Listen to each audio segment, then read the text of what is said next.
మొన్న మధ్యన ఏదైతే కాశ్మీర్లో జరిగినటువంటి రైసీ టెర్రర్ అటాక్ ఉందో, యాత్రికులు వస్తూ ఉండగా అకస్మాత్తుగా జరిపిన కాల్పులు, చివరికి డ్రైవర్ చనిపోవడంతో పాటుగా బస్సు లోయలో పడిపోయి చనిపోయినటువంటి 10 మంది యాత్రికులు, అలాగే తీవ్రమైనటువంటి గాయాల పాలైనటువంటి వాళ్ళు మిగతా వాళ్ళు, ఈ ఘటనకి సంబంధించి అప్పటి నుంచి 3 వ్యవస్థలు దర్యాప్తు చేస్తున్నాయి. ఎన్ఐఏ కేంద్ర దర్యాప్తు సంస్థ, జాతీయ భద్రతా దర్యాప్తు సంస్థ, అట్లాగే లోకల్ పోలీస్, అట్లాగే అక్కడ ఉన్నటువంటి ఆర్మీ, ముగ్గురు కూడా దర్యాప్తు చేస్తున్నారు.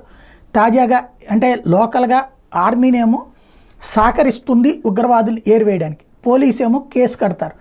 కానీ దేశ భద్రతకి సంబంధించినటువంటి అంశాల్లో ఎన్ఐఏ కేసు కడుతుంది. ఇప్పుడు ఎన్ఐఏ ఈ విషయంలో కీలకమైనటువంటి విషయాన్ని తేల్చింది. ఏంటయ్యా అంటే LET, లష్కర్ ఈ తోయిబా, ఈ ఘాతుకం వెనకాల ఉన్నది, టెర్రర్ అటాక్ వెనకాల అన్నటువంటిది ప్రాథమికమైనటువంటి ఆధారాలు సేకరించింది. తదుపరి విచారణ కొనసాగుతోంది.